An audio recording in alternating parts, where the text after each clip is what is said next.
Olá, bem-vindo ao nosso encontro sobre protagonismo e trajetória profissional. Hoje nós vamos nos inspirar com a carreira de 3 personalidades de sucesso. Se você é aluno e veio aprender, fica até o fim com a gente. A gente não vai ter dancinha, mas olha, nós vamos ter muito papo sobre criatividade, inovação e assuntos que vão te ajudar a pensar sobre como crescer profissionalmente em qualquer ambiente. Vale muito a pena, né, gente? Se você é professor, assista esse vídeo pensando que, além da riqueza dos assuntos que vão ser abordados aqui nesse momento, ele vai ficar gravado no nosso canal Senac Recomenda. Aliás, quem ainda não está inscrito está perdendo tempo. Se inscreva agora no nosso canal. Você vai poder utilizar, professor, como um objeto digital, como um recurso no processo de ensino-aprendizagem junto aos seus alunos. E se você está interessado em crescer profissionalmente, também está no lugar certo, porque as lives do Senac Recomenda têm o objetivo de apresentar conteúdos que a gente não encontra facilmente na internet.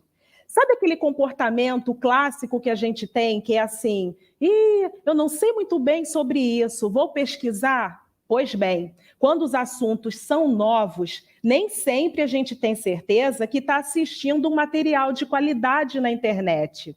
Aqui no Senac Recomenda, a gente garante que os vídeos selecionados nesse universo gigantesco que é o YouTube são vídeos que trazem conteúdos corretos e que te ajudam a aprender. Esse mundo dinâmico em que nós vivemos exige cada vez mais que a gente aprenda sempre e das mais variadas formas. Então, você que está aí com a gente, fique à vontade para fazer perguntas ao longo do nosso evento. Sim, tem interação com a gente. A Cris Baraldo e a Simone Teles estão aqui no nosso estúdio, acompanhando tudinho que está rolando nas redes, e essas perguntas vão chegar aqui para a gente, para os nossos convidados, e eu prometo para vocês, a gente vai se esforçar para responder tudinho aqui no nosso encontro de hoje. Bom, nessa primeira live, nós vamos aproximar o empreendedorismo à realidade do aluno Senac e de qualquer jovem que queira se destacar na sua trajetória profissional. Vamos entender o que é ter uma atitude empreendedora nos dias de hoje e o quanto isso vai fazer a diferença no seu ingresso, na sua permanência e na qualidade no mercado de trabalho. E como você se prepara para estar inserido nesse contexto, que apresenta cada vez mais concorrência e menos oportunidades. Mas quem está preparado não tem o que temer. E para falar sobre isso, eu vou convidar 3 palestrantes, 3 personalidades incríveis que com certeza têm muito a contribuir conosco. A primeira delas é a Nina Silva. Ela é executiva em tecnologia há mais de 20 anos. É especialista em gestão de negócios e inovação, com atuação internacional. Ela é CEO e uma das fundadoras do movimento Black Money e do de Black Bank. Nina é empresária, conselheira de administração e coleciona muitos prêmios. Podemos ficar aqui por horas falando das várias qualidades e predicados da Nina. E olha, gente, não é pouca coisa, hein? Bem-vinda, Nina. Obrigada, Dani. Obrigada a todo mundo aqui do Senac. Né? Uma honra para mim estar nessa mesa que vocês verão aí quais as outras 2 pessoas convidadas. Então, certamente vai ser uma troca incrível. Eu tenho certeza que sim, Nina. A gente está com uma expectativa muito boa para esse encontro. E como uma Nina só não seria suficiente, a gente não ficou satisfeito e trouxe mais uma Nina, que é a Nina Valentini. Ela é formada em administração pública, foi escolhida empreendedora social do futuro pela Folha de São Paulo e ganhou o prêmio Trip Transformadores, por ser uma das criadoras do movimento Arredondar, que muitos de vocês com certeza conhecem. A Nina se interessa em mobilizar pessoas para causas sociais importantes para o mundo. Ela ainda é sócia e fundadora da Que Virá, uma consultoria para organizações que desejam gerar impacto socioambiental no nosso país. Bem-vinda, Nina Valentini. Obrigada, Dani. Estou super feliz de estar aqui e muito honrada com essa mesa com a Nina Silva, de quem eu sou muito fã e acompanho a trajetória há muito tempo. Estou super animada para ouvir as perguntas e ver o que vem nessa conversa. Nós também, Nina, super animados por aqui. E para fechar essa tríade de ouro, eu quero convidar o Ricardo Dornelles, que é bronze da casa. Que alegria poder falar isso. Ele foi o primeiro aluno medalhista brasileiro na World Skills em 2015. Ele é nosso ex-aluno, ex-docente, treinador do SENAC e também é campeão do Bocuse d'Or, a Copa do Mundo da Gastronomia. Olha que maravilha. Hoje ele está comandando 3 restaurantes no Rio Grande do Sul e que também colecionam uma infinidade de prêmios. Bem-vindo, Ricardo. Que bom ter você conosco. Nossa, eu que agradeço. Eu sou suspeito para falar da casa, né? Eu acho que o Senac Recomenda veio para somar, enfim, o mercado e toda essa parte da inovação. E para mim é um prazer estar dividindo a mesa com as duas Ninas ali, as quais eu sou super admirador. Que maravilha, muito bom estarmos juntos. Sejam bem-vindos. Bom, a apresentação de vocês deixou muito evidente o motivo que trouxe a essa seleção desse time tão especial para esse bate-papo. Então, nesse primeiro bloco, eu quero conversar com vocês sobre como a educação e a atitude empreendedora caminham juntos. Então, vou começar com a Nina Silva, que, aliás, é uma amiga de longa data, né? Nós tivemos a oportunidade de fazer um curso juntas da Universidade do Texas. Eu estou muito feliz de ver o quanto a sua trajetória se tornou tão inspiradora, minha amiga. Bem-vinda, e eu começo te trazendo a seguinte questão. Como a educação, Nina, pode impactar a inovação e ajudar a impactar também a sociedade? Por favor, está com você. Bom, Dani, você acabou de dar um exemplo, né, sobre isso. Se a gente for pensar, eu nem sei quantos anos que tem o curso que nós fizemos, mas se a gente for pensar que educação traz também as conexões, as provocações e unem pessoas com propósitos e objetivos comuns, e acabam propiciando, potencializando encontros como esses depois de mais de uma década. Então, falar de educação num país que ainda sofre com inúmeras desigualdades impactadas diretamente por estruturas, é falar de transformar estruturas para termos uma sociedade mais igualitária, né? A educação, e parece muito piegas, mas a gente pode entender o porquê o Ricardo está aqui, o porquê as Ninas estão aqui, a Dani também hoje. É porque houve uma vírgula no caminho que foi essa acessibilidade, e uma grande vírgula que abriu aí vários pontos de exclamações para trajetórias, para as carreiras. Sejam essas carreiras dentro de grandes organizações, sejam carreiras construindo seus próprios castelos, como eu costumo dizer.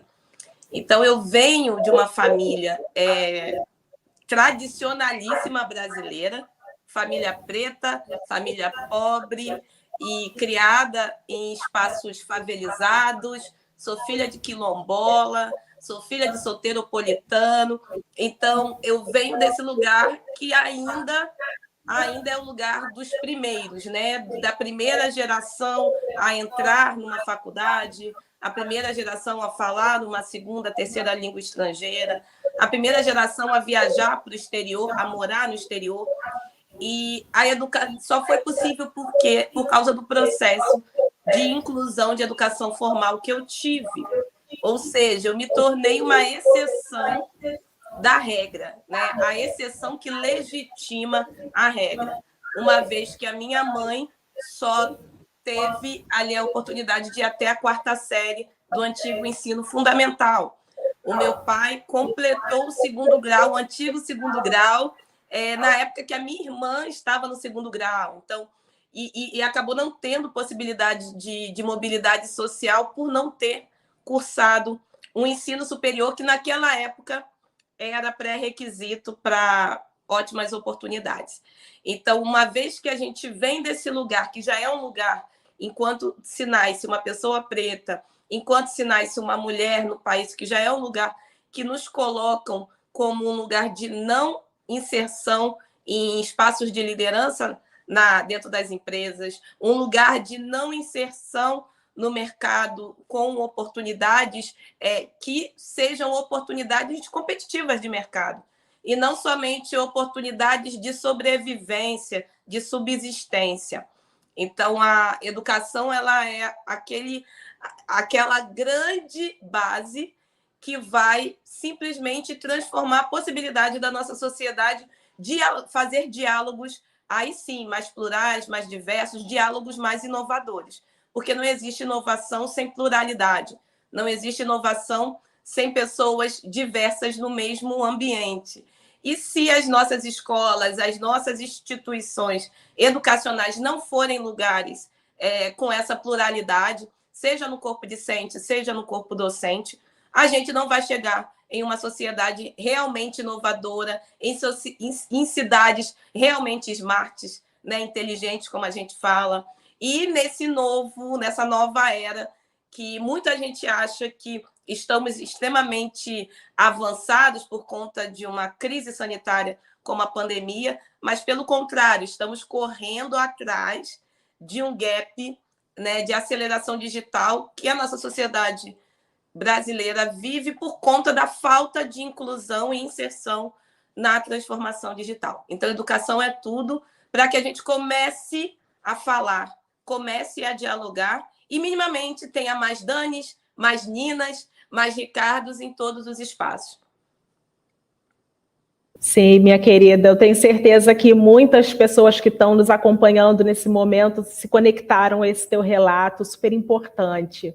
Bom, vou trazer a Nina Valentini agora para esse papo, trazendo a seguinte pergunta, Nina.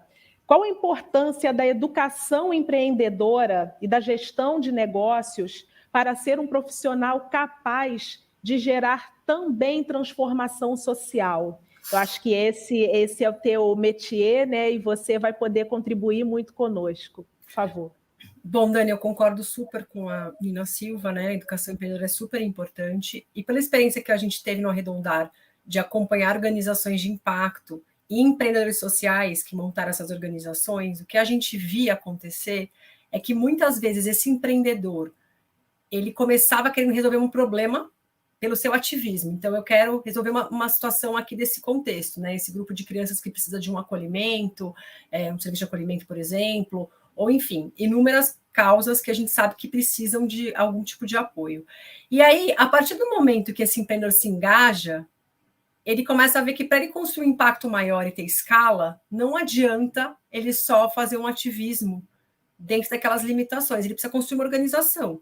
E para construir uma organização, ele precisa ter gestão de negócios, cultura empreendedora, ele precisa aprender a ser um empreendedor, liderar a equipe, né? Então, nos últimos anos, o que eu tenho visto é uma aproximação muito grande entre o mundo dos negócios e o terceiro setor, né? E, enfim, o empreendedorismo social como um todo, para poder escalar as iniciativas, principalmente. Então, fazer as coisas em escala de forma sistêmica, e para a gente mudar coisas estruturantes, a gente precisa de planejamento, a gente precisa de ferramenta, a gente precisa de meta, a gente precisa, enfim, fazer isso funcionar.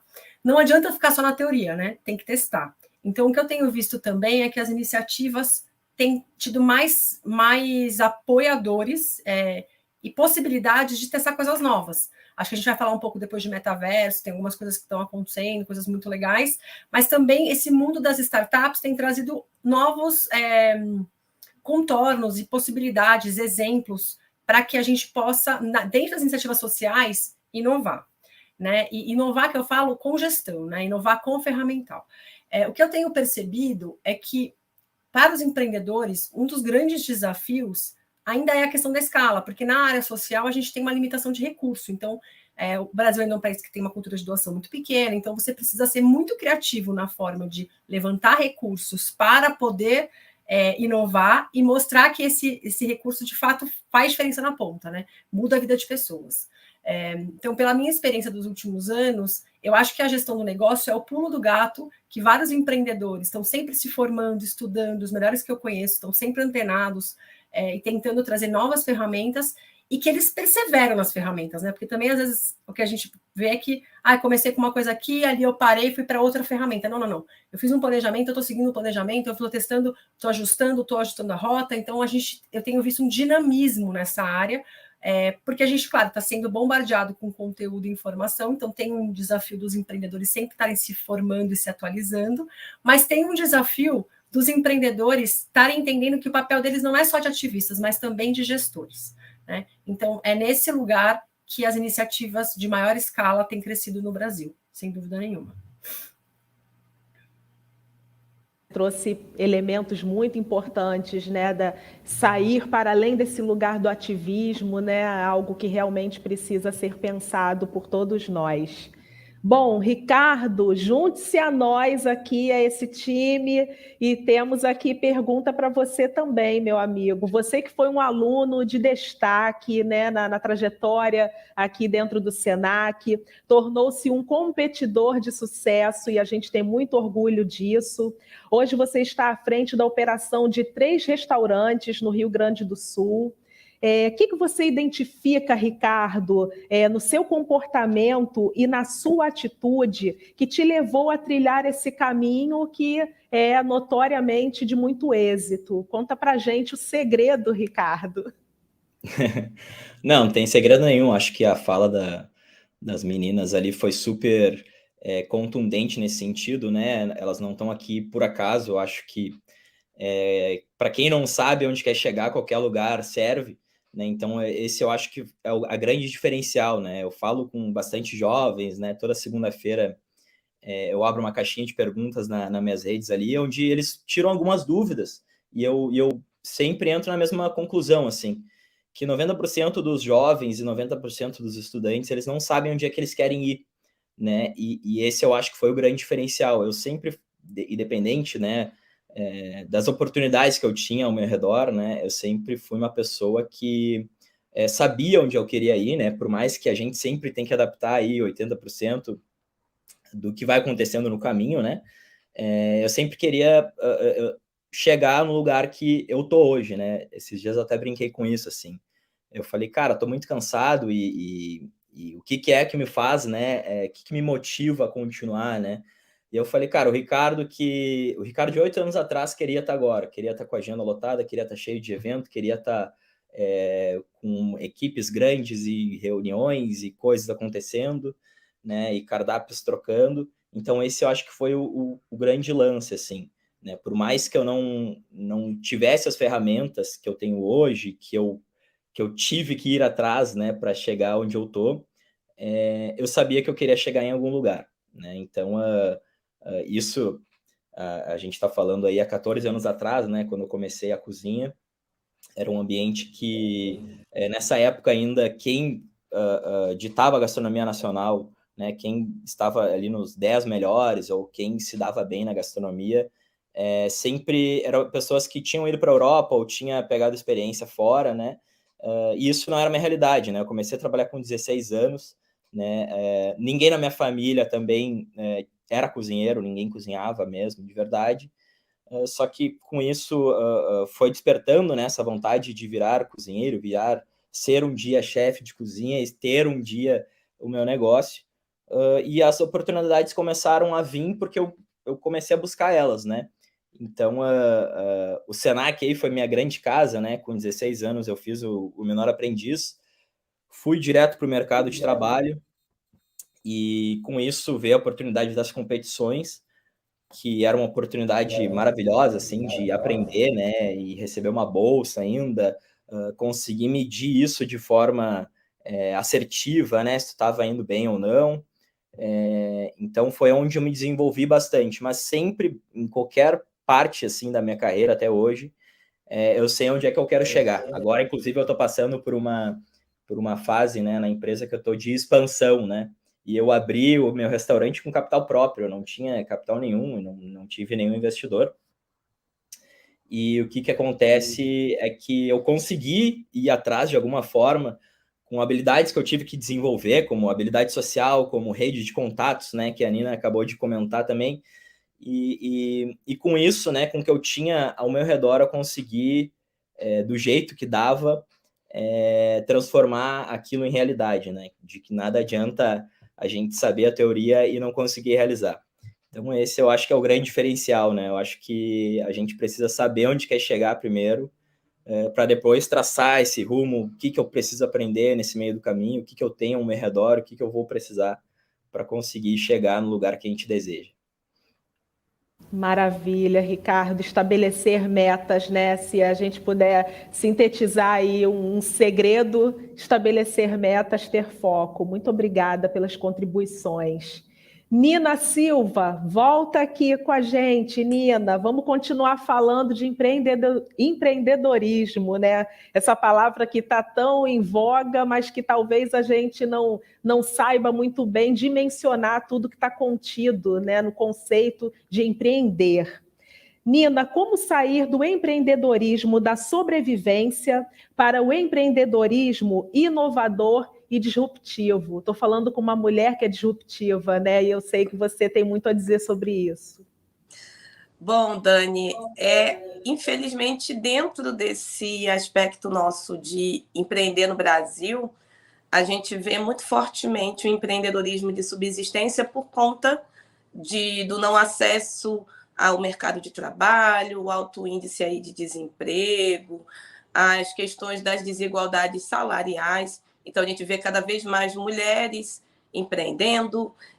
Enquanto população negra, a gente tem aí 53% dos micro e pequenos negócios são de pessoas negras, cerca de 15 milhões aí de empreendimentos formais.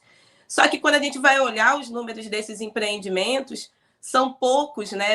Menos aí de 30% que conseguem empregar uma segunda pessoa.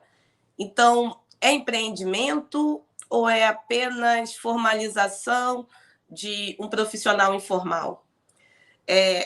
E aí vem a grande pergunta: o que a gente está fazendo para sanar a dor do mercado de trabalho e, ao mesmo tempo, fomentar a geração de negócios, né? O empreender como geração de negócios.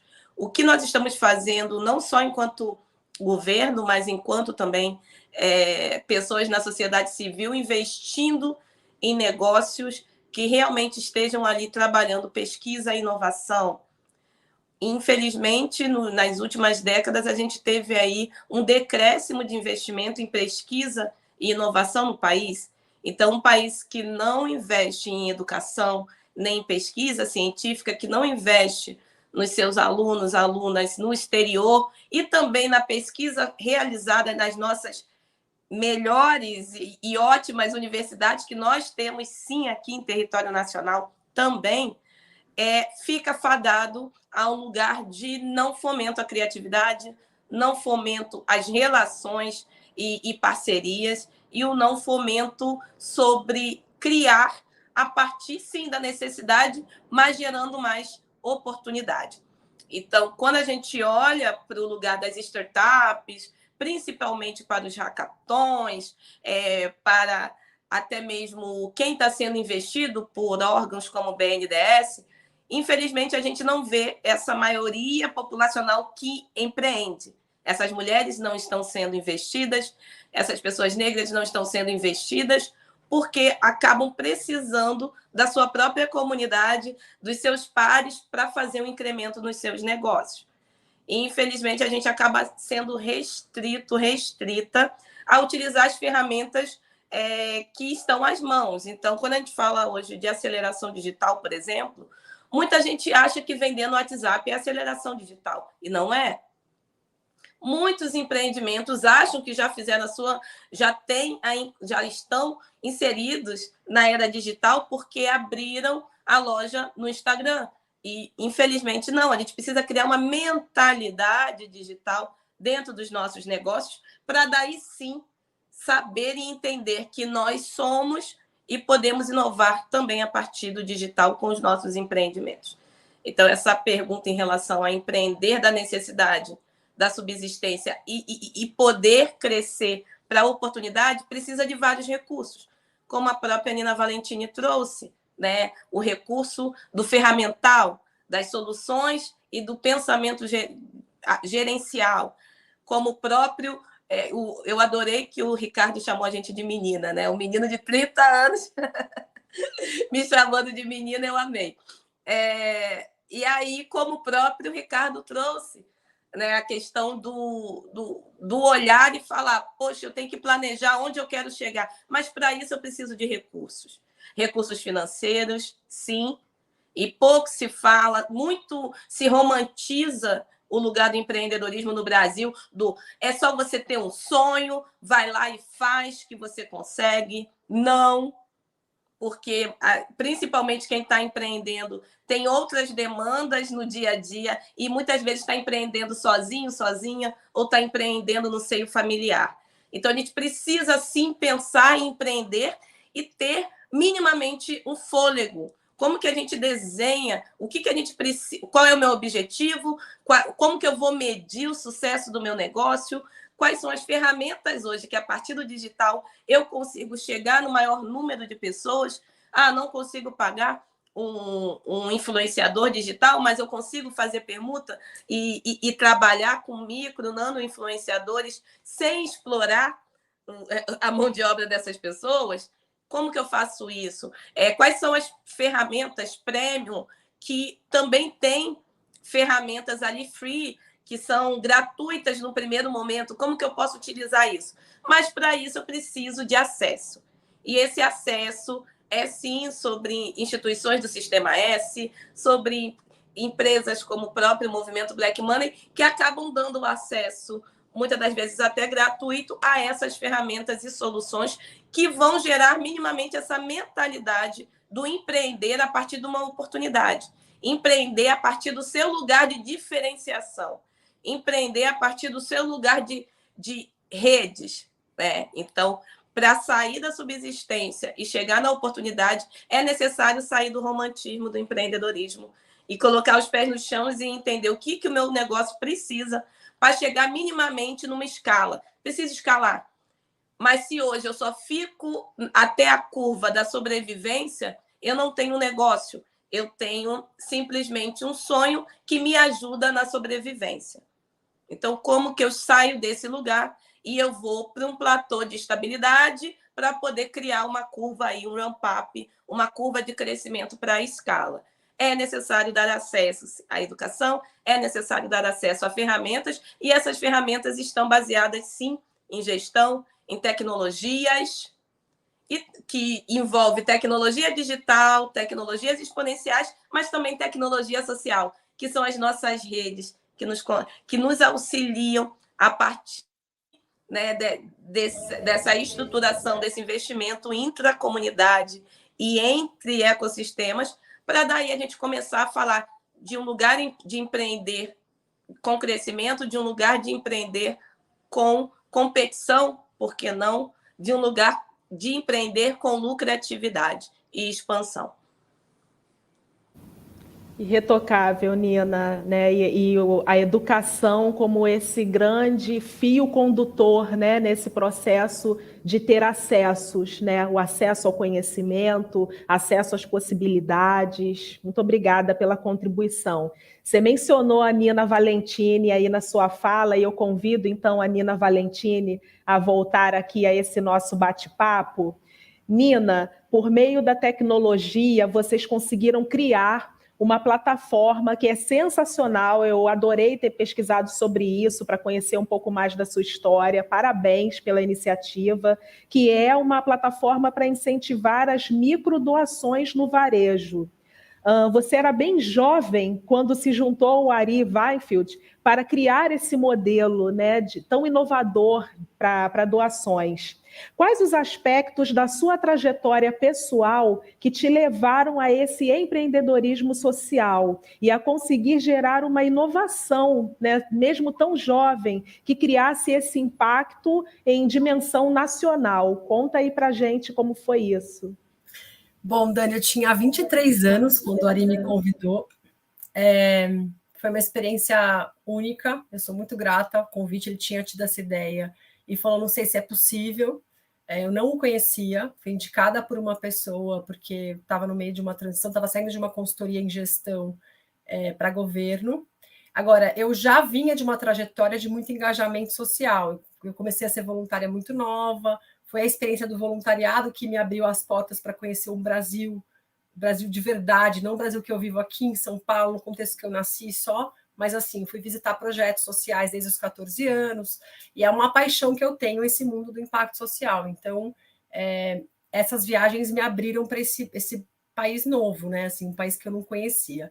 Quando a Ari me convidou, eu não tinha ideia do tamanho dos desafios que a gente ia enfrentar. E se eu te falar que a gente não pensou em desistir, inúmeras vezes é mentira, porque eram muitos problemas. Então, assim, no Brasil, as doações são tributadas em muitos estados, então a gente não podia operar em 10 estados no começo da operação. A gente tinha que convencer o varejista a abrir as portas para que o seu cliente pudesse doar. A gente tinha que integrar a tecnologia dele, a nossa tecnologia, e a gente tinha que fazer isso sem custo para ele. Então, era uma série de detalhes aí operacionais muito desafiadores. Olhando um pouco para essa história agora, né, 10 anos depois do Arredondar ter surgido, enfim, e no momento que eu estou da carreira, eu percebo que o que foi mais importante foi a resiliência de não desistir, foi ter foco. Então, assim, a gente perseverou e foi ouvir sempre e adaptando o nosso produto, né, produto social, aos nossos parceiros e clientes. Então, a gente não começou pondo uma coisa no mercado que a gente não tinha ouvido ninguém. Nós fomos falar com as organizações sociais que iam receber as doações, a gente entendeu o que elas precisavam, desenhamos para elas uma solução legal, nós fomos ouvir o varejista, nós fomos ouvir os doadores, as pessoas que iam arredondar na ponta, e acho que isso fez muita diferença. A outra coisa que eu percebo é que eu acho que a minha escuta foi melhorando ao longo do tempo nesse processo. Então, para você criar um produto novo, você precisa estar aberto, mas não é só estar aberto, é escolher quem você vai escutar, como você vai conversar, o que você tem que adaptar. Então, a gente testou de novo, ajustou o produto, e devagar a gente foi desenvolvendo isso. Eu tenho uma facilidade grande nas relações interpessoais, em gerenciar projetos de parceria, que eu acho que isso é uma coisa que a faculdade me ajudou de administração também a fazer, né? E a gente começou com redes muito pequenas, em termos de número de vendas, tá? Não o tamanho da rede em si, mas o que interessa para a gente era o volume de ticket, eram quantas vezes as pessoas tinham vendas naquela loja. E hoje a gente está em redes grandes, mas a gente começou em pequenas, testou, ajustou, e essas redes toparam entrar com a gente, toparam testar. Elas foram abertas a uma iniciativa de impacto social no momento que elas poderiam falar, não, no meu caixa você não vai entrar. E a gente não teve essa resistência. Então, foram de pequenas para médias e de médias para grandes. E por incrível que pareça, alguns dos nossos grandes contratos a gente fechou por LinkedIn, as pessoas me acharam no LinkedIn. Eu cheguei no Pão de Açúcar, por exemplo, assim. Então, às vezes, é pela ferramenta que eu consegui, por exemplo, essa relação, por exemplo, com o Pão de Açúcar, na época, a gerente de sustentabilidade que ajudou a gente a emplacar, e foi por lá. Então, eu acredito muito que, como o mundo está mais conectado, está muito mais fácil você acessar pessoas que antes você não acessava. E acho que isso é uma facilidade que a gente precisa trazer para perto, pensar em como escalonar para as pessoas poderem, de fato, usar mais tecnologia para poderem se conectar com pessoas que elas não se conectariam, né? Então, acho que esses são os principais. Maravilha, Nina. Estar em rede, né? É uma grande rede, na verdade, e a tecnologia só vem a favorecer nesse sentido. Exatamente isso. Ricardo, volta aqui conosco, Ricardo. A gente tem aqui algumas ponderações para fazer com você, duas provocações, na verdade, que tem a ver muito com a tua experiência de vida. Conta para a gente, na tua percepção, qual é a diferença de ser um aluno inovador, um aluno que empreende sua própria carreira e como tornar-se, de fato, um empreendedor. São 3 instâncias, né, do empreendedorismo que eu acho que você tem condições de falar perfeitamente desses 3 lugares. Eu acho que o principal, né, disso, assim, é entender que empreender é resolver problemas, né? Nada mais do que isso, assim, de alguma forma, tá resolvendo do teu consumidor, do teu usuário, do teu cliente. E e os problemas internos, né? Então, assim, costumo dizer que as habilidades que me trouxeram até aqui não são as mesmas que vão me levar para o próximo nível, né? Então, com 14 anos de cozinha, eu deixei de trabalhar na cozinha faz mais ou menos 4, né? Totalmente assim, porque eu vi que foi um momento da minha vida que eu precisava desenvolver outras habilidades, né? Relacionamento interpessoal, inteligência emocional, inteligência social. E eu fui para parar nesse mundo do empreendedorismo, né? Geralmente a gastronomia, o restaurante, né? A área de serviço em geral, que está tendo todo esse glamour, né? Todo esse movimento que a gente está vendo faz 5 anos aí, com os reality shows e tal, ele acaba sendo muito romantizado, né? Como a Nina também comentou sobre o empreendedorismo, né? E com isso, assim, nesses 3 anos que eu tenho as operações, eu fui ver que eu parei de paraquedas, literalmente, né? Porque eu era um profissional bem qualificado, de competições e praticamente um piloto de Fórmula 1. E eu fui abrir um bar, né? Que não tem nada a ver com esse mundo todo mais refinado. Só que o bar também é um negócio, né? Ele também tem receita, tem faturamento, tem custo, tem folha de pagamento, tem tributações, enfim, tem toda uma gestão que tem que ir por trás. Quando eu vi, cara, eu preciso desenvolver essas habilidades que eu não sei até hoje, que é, enfim, empreender em geral, né? Para tu empreender com restaurante, né, sendo chefe de cozinha, é muito difícil, porque, na verdade, a cozinha te consome 80% 80% do teu tempo, né? E com as competições, eu acabei conseguindo, né, desenvolver essas habilidades de resolver eu mesmo os problemas de cozinha, né? E aí a cozinha era a única coisa que eu conseguia resolver. Quando eu comecei a empreender, eu me dei conta, cara, eu preciso saber outras habilidades, né? Eu preciso saber financeiro, eu preciso saber sobre marketing, eu preciso saber sobre departamento pessoal, RH e, enfim, todas as outras áreas, né? Fora a operação em si.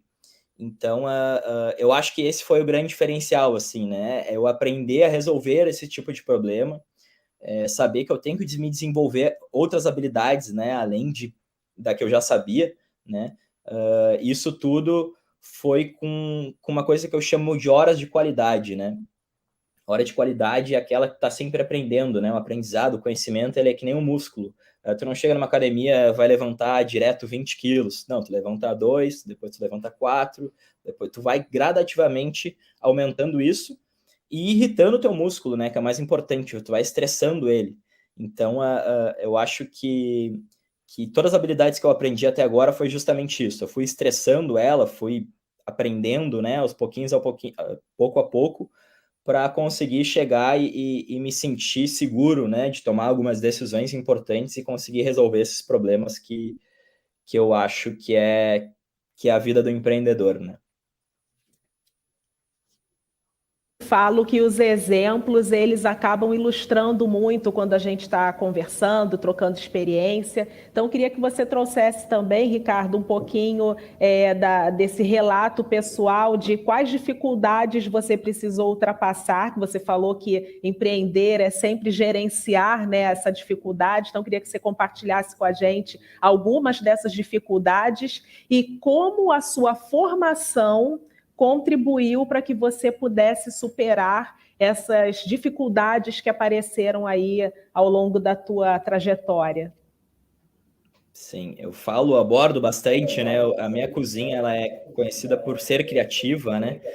E a criatividade nada mais é do que tu conseguir realizar uma ideia, né? Só que antes disso, tu tem que ter uma base de ideias, né? Que eu chamo de captação de ideias, referências, né? De sucesso, de benchmark, né?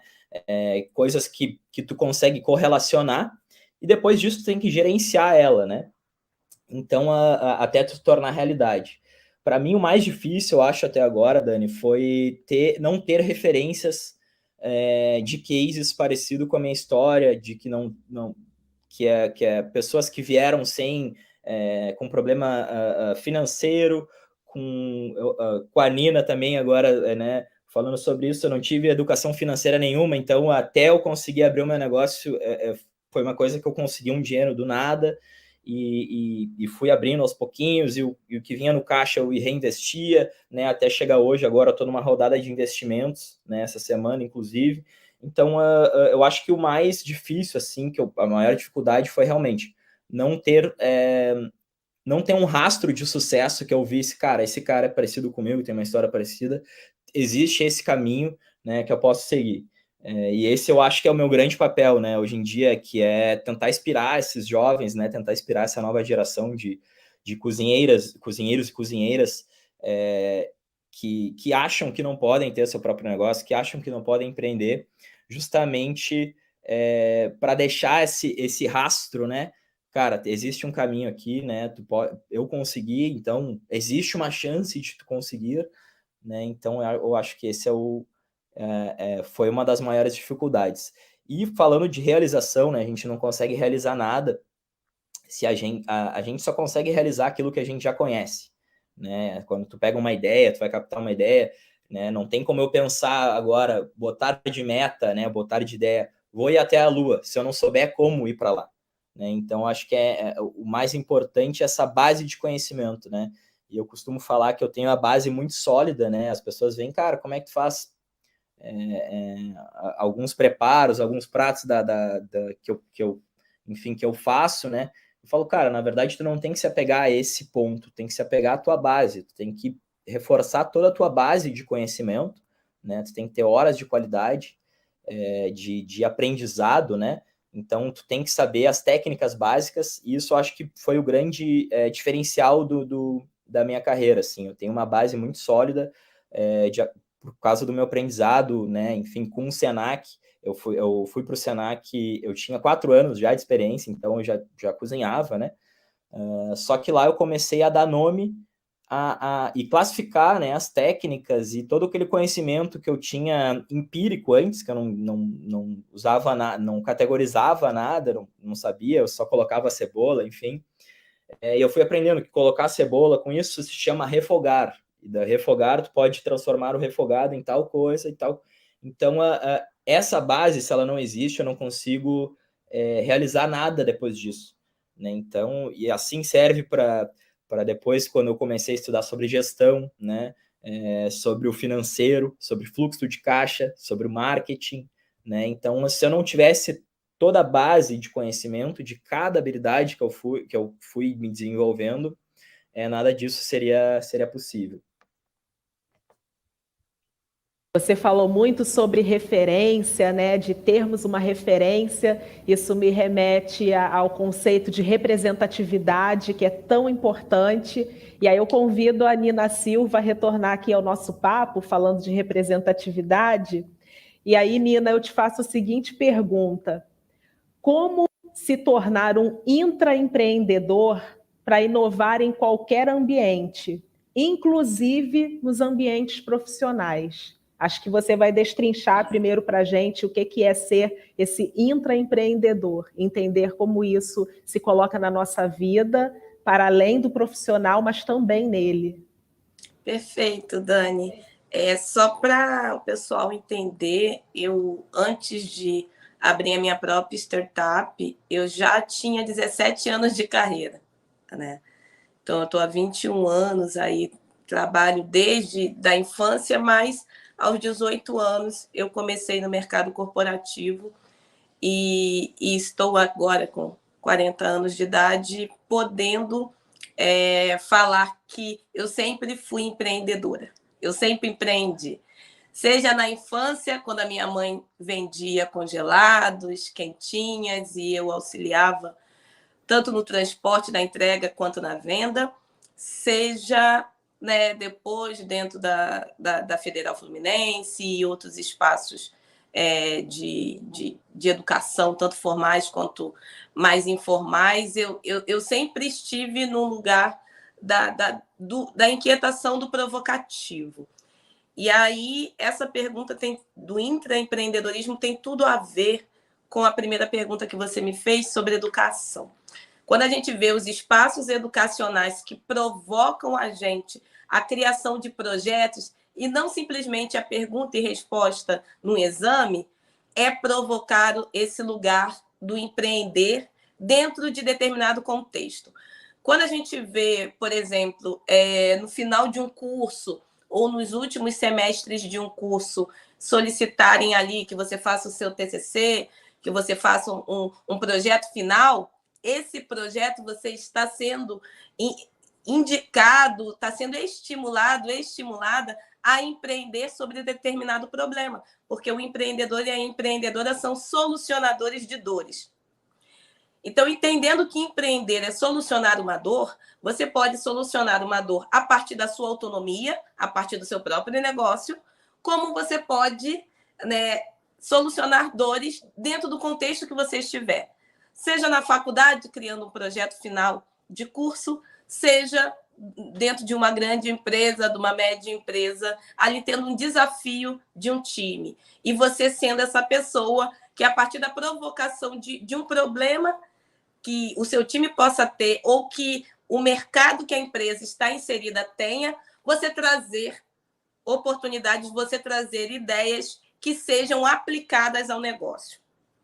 Não somente ideias da imaginação, né? Então, porque ideia a gente tem bastante. A gente pode... O mundo ficcional está aí para, né, ser transbordado de ideias. Não é apenas sobre ter ideias, é ser ideias que possam ser aplicadas, que tenham uma possibilidade de funcionalidade. E como que eu sei que essa ideia pode ser aplicada? Eu preciso entender o contexto da empresa onde eu estou, eu preciso entender o contexto do ecossistema que a empresa está inserida, e eu preciso entender os recursos que o meu time hoje tem, ou que ele possa recorrer a ter. Então, colocando em termos práticos, a minha ideia não pode ser, por que a gente não vai lá na NASA, pega um foguete e vai para Marte montar uma filial em Marte? Minha ideia não pode ser essa, porque não é, né, funcional. Então, a gente precisa, quando a gente fala de intraempreendedorismo, principalmente ter esse olhar, que é um olhar muito mais sistêmico, holístico e prático, ao mesmo tempo que também estar num ambiente que propicie o intraempreendedorismo. E aí o paralelo, tem empresas que realmente elas incentivam o intraempreendedor, aquela pessoa que está ali, né, com sede de trazer soluções que possam ser aplicadas e que possam solucionar dores de mercado. E tem empresas que não, que quer que o seu colaborador, que a sua colaboradora faça o básico, aquelas 8 horas que foi paga a realizar, e que não me venha com ideias mirabolantes, e que não me venha com reestruturações de processos e outras coisas que vão me dar trabalho.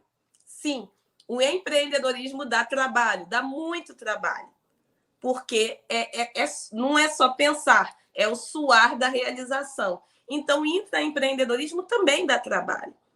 É a gente engajar outras pessoas no nosso ambiente de trabalho, é a gente se engajar e entender que a gente é um lugar não só para realizar, mas também para chamar outras pessoas para realizar junto, e, ao mesmo tempo, é o lugar do suar, de conseguir aplaudir aquela realização como sendo uma realização coletiva e não individual. Então, o intraempreendedorismo sempre esteve presente na minha caminhada, na minha jornada. Em todas as empresas que eu trabalhei no Brasil, nos Estados Unidos, eu cheguei a liderar times com 60 pessoas, como o que a gente chama de stakeholders, que são todas as pessoas envolvidas e que tenham ali interesses em comum sobre aquele projeto ou sobre aquela área. E aí, liderando pessoas é um lugar ainda mais desafiador, que é o momento de você também escutar o tempo todo e trazer esses intraempreendedores para a liderança em determinados momentos. Então, fundamental do fomento ao intraempreendedorismo é termos lideranças que estão enquanto líderes e não são líderes. As empresas que mais fomentam e que estão no mercado olhando para o Open Innovation, que foi uma coisa que a Nina Valentini trouxe no início, que é essa conexão do empreendedor, da empreendedora, das startups com grandes empresas, isso, né, a gente tem um nome, o Open Innovation, que são as grandes empresas se abrindo para a inovação do mercado, é porque elas precisam se alimentar desse empreendedorismo de quem consegue ouvir o mercado e reagir ao mercado mais rápido. As grandes empresas, elas têm legados, elas são pesadas de processos, elas têm compliance, regras e ferramental em grande escala. Coisas que as startups, elas não têm esse histórico ou não têm tanta verticalização de processos. E aí fica mais fácil a grande empresa inovar com o ecossistema, se conectando a essas empresas, do que simplesmente mudando tudo em todas as áreas. Mas, ao mesmo tempo, é importante que esse Open Innovation seja realmente open, aberto, que traga colaboradores, colaboradoras que sejam parceiros na inovação também dentro dessas grandes empresas. E aí que o intraempreendedorismo ele acontece. Então, eu sempre fui essa pessoa e quando eu vi que mesmo com o meu intraempreendedorismo trazendo ganhos de milhões em poucos meses para grandes empresas como Honda, L'Oréal, Petrobras, todos esses espaços que eu passei, principalmente eu olhei e vi que eu não estava sendo, né, reconhecida e não estava conseguindo criar e recriar dentro desses lugares. Foi quando eu fui abrir o meu próprio negócio, foi quando eu fui abrir e realmente me conectar no ecossistema de maneira horizontal e não dessa maneira vertical, onde eu tinha que trazer as inovações, mas eu não tinha essa retroalimentação que o intraempreendedor precisa. Esse profissional que é extremamente inovador, que está ali para trazer um lugar diferente para a empresa e deslocar a empresa dentro do momento, né, de oportunidades, esse profissional ele precisa ser retroalimentado, seja com oportunidades, seja com reconhecimento, seja com novas conexões. Então, eu acabei fundando a minha própria startup e hoje sou uma startup que dialoga de maneira horizontal com o mercado, com grandes empresas como P&G, Macro, Grupo Meta, Tiffany e várias outras empresas que hoje precisam falar de tecnologia com inclusão, mas que muitas destas não conseguiam, há 10 anos atrás, incluir profissionais de tecnologia que fossem diversos. Então, esse intraempreendedorismo, esse empreendedorismo sempre esteve em mim, independente de eu CLT, PJ, emitindo boleto ou não, é um lugar que a gente tem e pode fomentar, mas principalmente precisa reconhecer quais espaços que estão abertos para pessoas inovadoras. É isso, gente, o tempo está passando e a gente tem tanta coisa boa ainda para conversar, então convido a quem está nos acompanhando para que se inscreva no nosso canal, curta a nossa live, acompanhem todas as publicações do Senac Recomenda, porque a gente tem muita coisa a dizer e muita coisa boa, o que é mais importante. Nina, eu quero que você continue aqui com a gente, porque nós vamos agora entrar já no nosso segundo momento da conversa, em que a gente acrescenta mais um ingrediente aí nessa receita boa. Ricardo, ó a receita aí aparecendo, ó. Vamos falar também de metaverso, que é esse tema super inovador. Minhas filhas agora devem estar sorridentes, porque os adolescentes, os jovens todos estão falando de metaverso e muitas vezes a gente não consegue fazer uma correlação desse tema também com o empreendedorismo. Então, Nina, você está participando de um projeto que tem o objetivo de ampliar o acesso de mulheres ao universo das criptomoedas. O projeto IVE, que nasce como uma empresa horizontal, com governança descentralizada e regras escritas no blockchain. Olha aí, quanta coisa nova está surgindo aí a partir do projeto IVE, que se divide em 3 focos principais. O primeiro deles é o compromisso com a geração e o compartilhamento de conteúdo de alta qualidade. a independência financeira de todas as mulheres interessadas em atuar nesse mercado, e o terceiro aspecto, e não menos importante, que é o suporte a projetos locais e mundiais. Nina, por que essa tríade é tão importante, tão fundamental para que mulheres consigam ser protagonistas no metaverso? Explica para quem está assistindo para a gente nesse momento um pouquinho sobre todas as possibilidades e sobre como os nossos alunos, os alunos do SENAC, podem e devem estar atentos a essa temática tão inovadora. Maravilha, Dani. Primeiro, a gente, como a gente falou muito de tirar o romance das coisas aqui ao empreender, é também tirar o romance do metaverso, né? Entender aí que metaverso é uma realidade, uma terminologia, enquanto...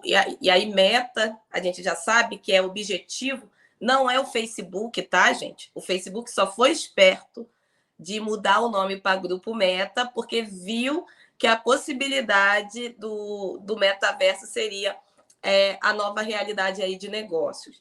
Então, vamos desmistificar que o metaverso é do Facebook, do antigo Facebook, para começar. E olha que é meu parceiro, então, mas é a verdade, a gente precisa trazer. Então, o meta vem de objetivo, de transparência, do chegar a determinado lugar, e o verso vem de universo. Então, são de novas realidades, novos versos, novos universos conectados e construídos a partir da blockchain.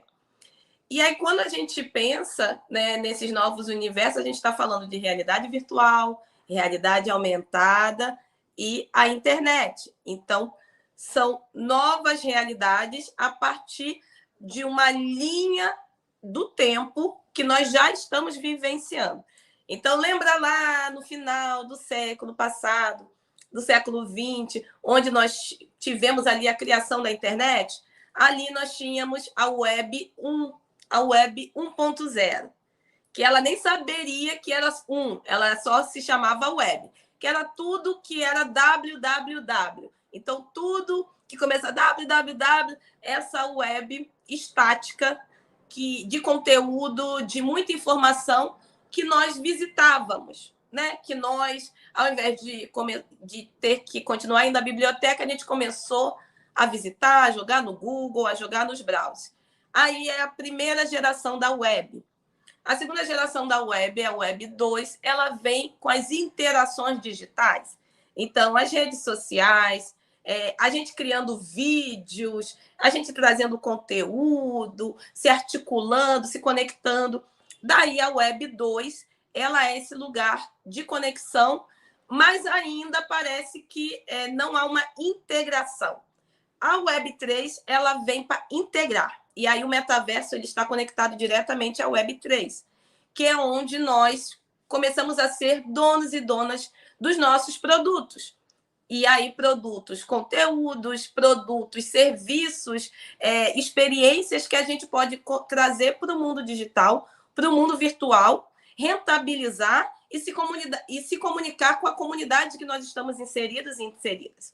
Então, só para a gente botar aí na mesma página um entendimento da onde vem o metaverso e as oportunidades que possam ser geradas a partir dessa Web 3, dessa nova versão de web que está toda escrita e pautada na blockchain.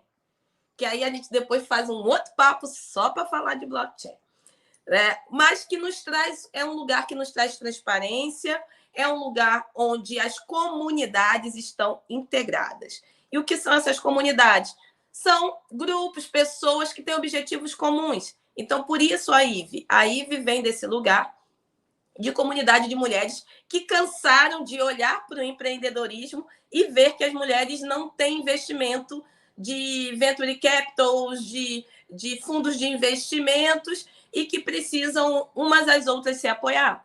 Que cansou de olhar para as grandes empresas, olhar os seus conselhos administrativos, olhar para o quadro de acionistas e não ver mulheres, não ver diretoras mulheres. Então, a Ivy falou como que na nova realidade, nessa realidade que a gente está construindo agora, a gente não começa lá atrás, que é a tentativa de recuperação de inclusão. Como que a gente começa no lugar de oportunidade e não no lugar de sobrevivência? Então, a IVE, quando a gente chama de DAO, que são organizações autônomas descentralizadas, são as organizações criadas dentro da blockchain. E essas DAOs, elas são um lugar horizontal de diálogo. E o projeto da IVE é um projeto para IVE, for everyone, mas para todo mundo. E também conectado à EVA, que para os cristãos é o lugar da primeira mulher. Para as pessoas cristãs, que eu não sou cristã, mas fazendo essa conexão.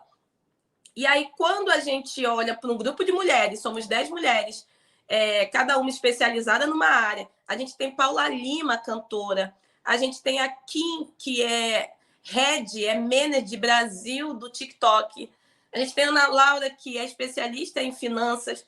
Tem a Nina Silva, especialista em finanças e tecnologia. Como que a gente pega várias pessoas que já quebraram muita pedra pelo caminho no mundo corporativo, na realidade do hoje e do ontem, e traz essas pessoas para construir novas oportunidades para todas as mulheres na realidade do amanhã.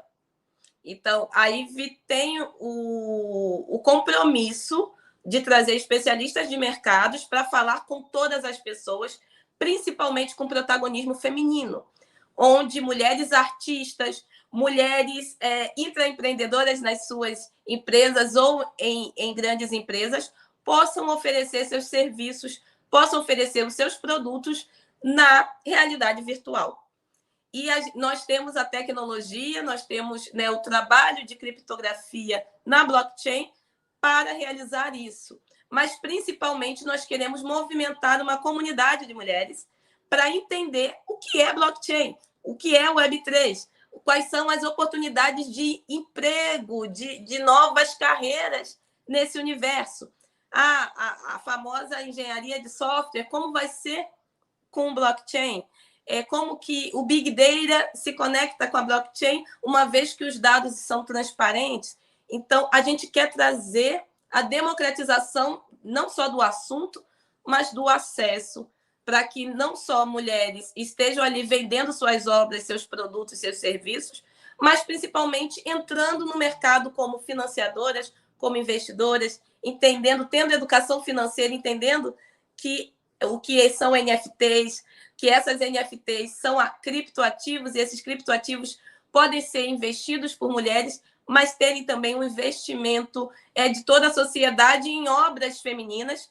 A gente tem um dado alarmante que, em 2021, apenas 5% do faturamento de vendas de NFTs foram para mulheres no mundo.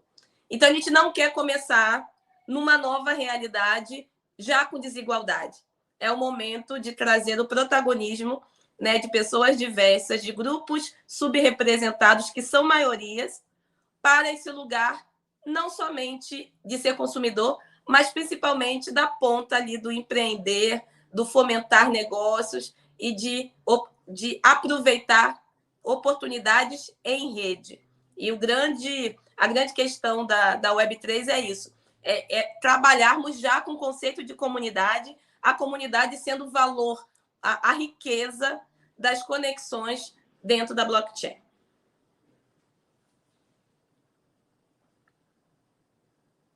Feminino, muito bom. Por falar em feminino, vou chamar a Nina Valentini para voltar para esse bate-papo conosco.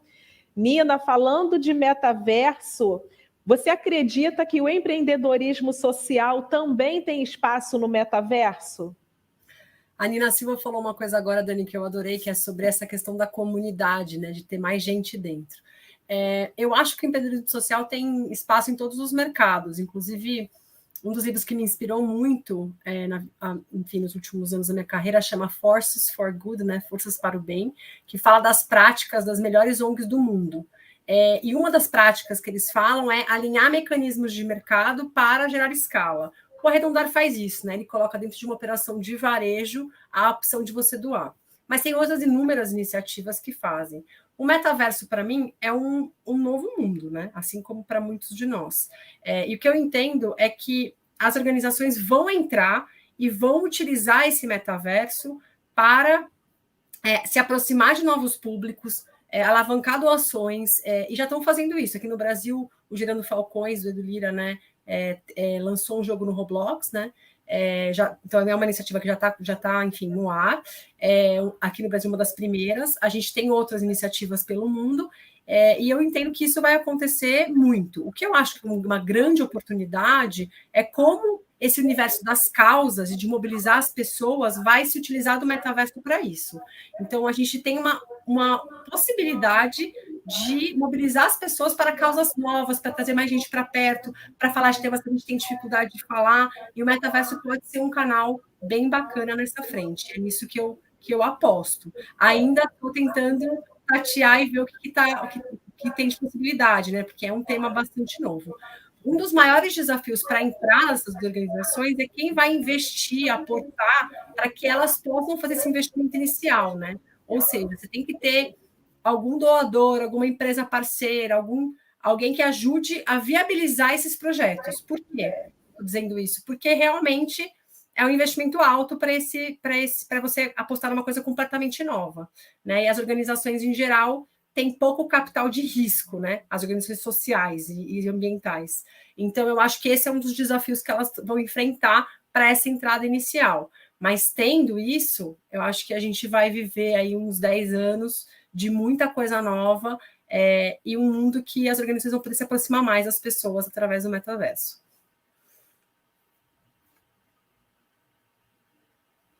Positiva se coloca aí a partir da tua fala. Ricardo, agora queria voltar aqui com você. A gente percebe uma corrida muito grande das marcas do setor alimentício para criar experiências físicas e digitais para os consumidores, né, para que façam parte, de fato, desse grande metaverso. Você já se imaginou, Ricardo, criando preparos gastronômicos para o metaverso? Olha essa pergunta, Ricardo. Não, muito boa essa pergunta. Na verdade, já venho até tentando me instigar, né, me provocar nesse sentido e provocar todo mundo da minha rede, né, do setor de alimentação. Mas, na verdade, o que acontece, né? As sensações, né? O prazer, ele é difícil de ser 100% digital, né?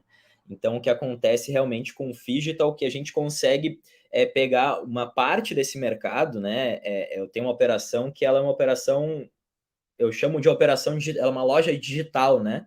Que é uma dark kitchen. Ela funciona, ela é uma loja, ela tem a vitrine, ela tem as redes, ela tem o seu funil de venda, ela tem seus clientes, né? E toda a experiência que eu proponho, eu vendo no digital, né? A única coisa que é física realmente é a entrega da comida, né? Então, assim, já existe esse mercado de alguma forma digital, né? E o mais difícil, né? Eu acho que realmente vai ser o pulo do gato, né? Vai ser a grande ideia aí, de quem conseguiu unir a experiência do serviço, a experiência de porque hoje em dia o meu consumidor, né, o problema que o meu mercado ele resolve é realmente de tu querer estar perto com alguém, né, perto de alguém, tu tá compartilhando aquele momento, né, não é só de se alimentar, né, realmente a experiência ela leva muito mais que isso. Então, eu acho que o mercado ele tende a ir um pouco para esse lado, né?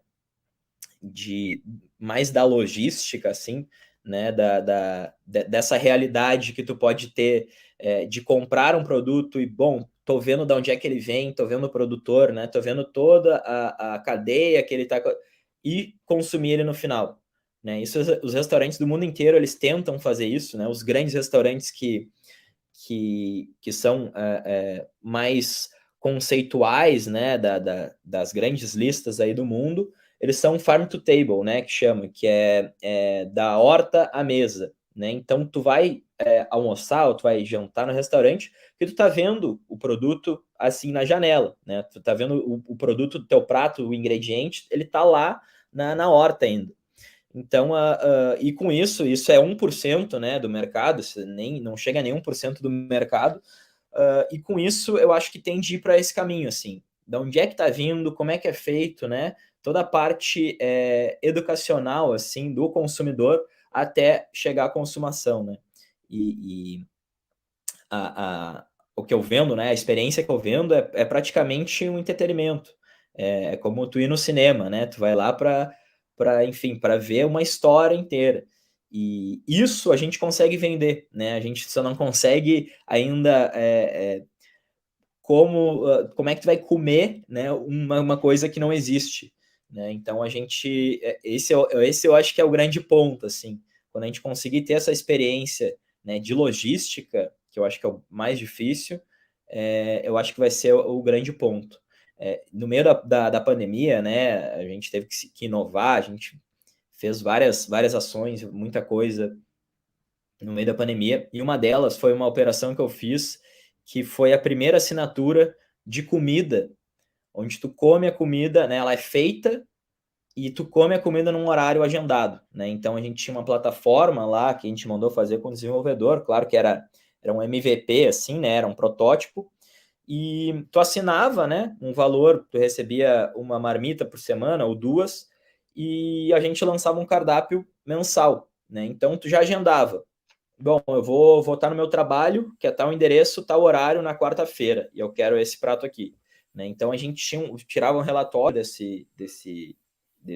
dessa plataforma, a gente sabia quanto de cada compra a gente precisava fazer, quantas pessoas a gente ia servir por dia e para onde queria, né? Então eu conseguia ter uma logística assim de pontos, né, de uma assinatura de comida quente, né, porque já existe congelados, isso já existe de vinhos, né, enfim, assinatura de tudo, mas de comida que tu receberia quente mesmo para comer em qualquer ambiente, com embalagens biodegradáveis, né, ou seja, tu não tem a culpa de comer no trabalho e tá gerando lixo, né, tá gerando resíduo.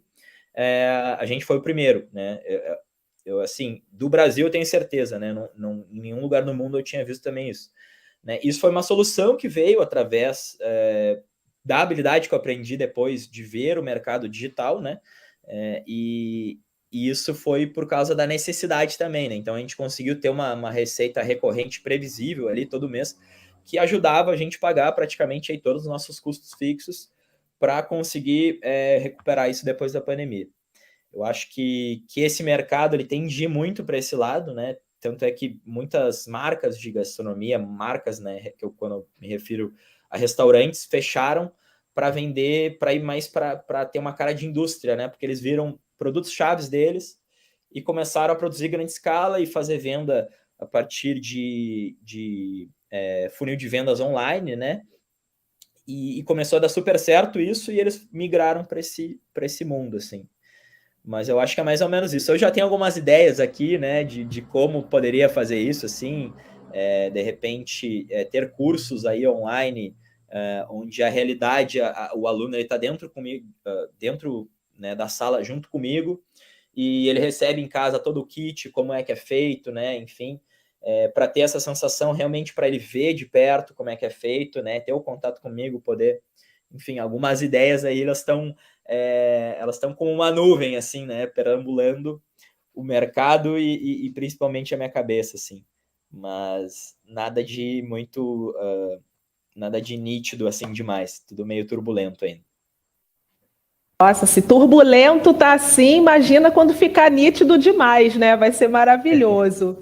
Bom, as empresas se preparam para o metaverso, mas a gente sabe que o caminho para colocá-lo de fato em ação ainda é muito longo. Enquanto a tecnologia evolui, a gente prepara a nossa atitude empreendedora para essa nova realidade virtual que ainda é difusa e pouco acessível ao público. A gente está chegando aqui aos momentos finais do nosso encontro, mas eu sei que teve muita interação, estou ouvindo aqui no meu ponto que teve muita interação da plateia conosco, muitas perguntas, a gente teve que fazer aqui a triagem de algumas para compartilhar com vocês. Então eu passo agora para a Cris Baraldo e para a Simone Teles, que elas vão aqui compartilhar conosco algumas dessas perguntas que foram trazidas pela nossa plateia. Com vocês, meninas. Oi, Dani. Olha, realmente a gente teve muitas perguntas, mas a gente está com um tempo aqui um pouco estourado. Muitas perguntas pedindo dicas de como começar, as ferramentas digitais para empreender, quais características que a pessoa precisa para começar a empreender. Então, eu vou deixar, na verdade, para vocês se despedirem e responderem com alguma dica, algum comentário final, porque a gente já estourou nosso tempo e a gente não quer se prolongar muito, porque também tem algumas pessoas querendo lanchar aqui no chat, então vamos encerrar. Vou pedir para vocês fazerem esse comentário e darem alguma dica, enfim, finalizarem como vocês acharem bom aí para responder essas muitas perguntas que apareceram por aqui, tá? Gente, obrigada aí pelo convite, foi um prazer estar com a Nina, estar com o Ricardo também, e a Dani Revela. Deixo aí como dica vocês alinharem a trilha de conhecimento de vocês. Hoje, com o digital, a gente tem muita informação, muito conteúdo, que a gente não tinha, né? Na nossa época, vocês hoje têm excessivamente e sem filtro, sem saber diretamente o que é bom e o que não é tão legal assim. Muito conteúdo no scroll aí na telinha, né, aparecendo a partir do seu comportamento. Então, a minha dica é como que você vem calibrando os algoritmos das suas buscas. O que você tem curtido, o que você tem se alimentado, vamos usar essa palavra, para que realmente os seus objetivos sejam alcançados. Se você ficar o dia inteiro assistindo dancinha, só vai aparecer dancinha no teu Instagram. Se você só seguir dicas de final de semana, só vai aparecer coisas para o final de semana. Não vai aparecer curso online, não vai aparecer dicas de como empreender, não vai aparecer conteúdos que sejam disruptivos. Então, se calibrem os seus comportamentos. Os algoritmos, eles reagem aos nossos comportamentos no digital. Então, tentem se alimentar daquilo que vocês busquem, tem objetivos bem, eu chamo enegrecidos, né? Bem explícitos, os objetivos que vocês possuem para desenhar uma trilha de conhecimento e chegar nos mesmos. No mais, quem quiser saber mais de blockchain, criptos e NFTs, hoje tem uma live que vai acontecer, tem lá no meu perfil, Nina Silva Perfil no Instagram, a partir das 20 horas. Vocês olhem lá nos stories que tem o link para a live da IVE. Tem também, sigam a IVE.NFT, que vocês vão saber mais sobre esse encontro e o lançamento das nossas coleções e vários outros programas. Obrigada. E é por isso, a gente continuidade, não é só esse papo de hoje que vai trazer esse espírito e o entendimento de como crescer as suas carreiras, seja no empreendedorismo, seja no intraempreendedorismo. É com consistência e continuidade. Obrigada, Dani, e também a equipe do Senac. Eu concordo com a Nina Xará em tudo. Queria só colocar um adendo aqui, incluir uma coisa que eu acho bem importante nesse processo de aprendizagem, que é manter a curiosidade, sempre estar aberto, fazer curadoria, mas também achar com quem você troca, escolher mentores que te inspirem e te acompanhem, né? E para começar, eu acho que tem que testar, tem que fazer alguma coisa ali que você teste com o grupo, vai para a experimentação, porque isso ajuda muito a tirar a ideia do papel. É difícil a gente ficar só no conceitual e não pôr a mão na massa. E pôr a mão na massa é o que vai ver onde você é melhor, o que você precisa desenvolver mais, onde funciona mais o que vocês querem fazer, tanto em termos de produto, serviço, até em termos de competência, você vai se descobrir fazendo, né? Então, para quem perguntou como começar, eu sempre digo, comece testando, e depois você vai aperfeiçoando durante o caminho.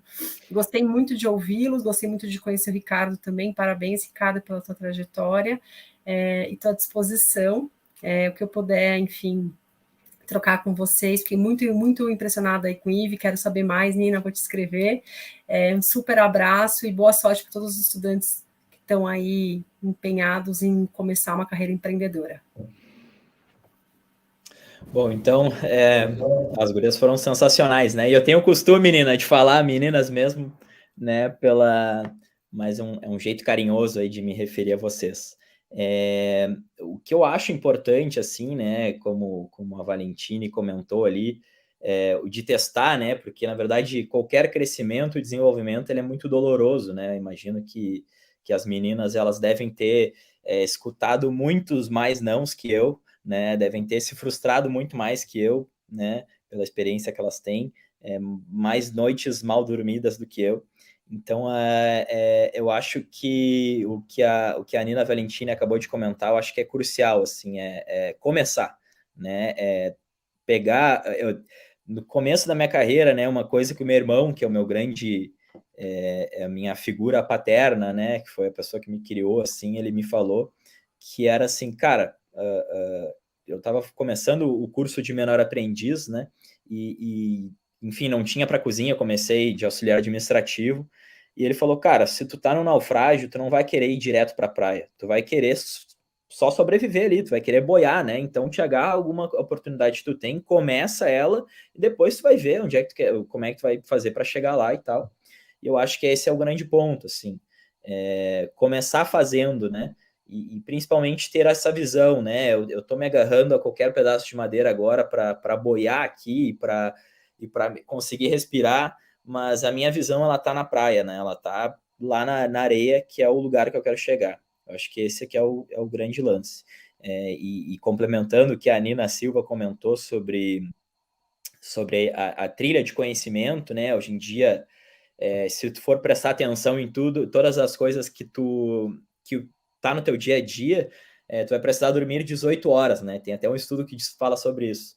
Então, acho que filtrar realmente essas fontes de conhecimento, né? Fontes de ideias, né?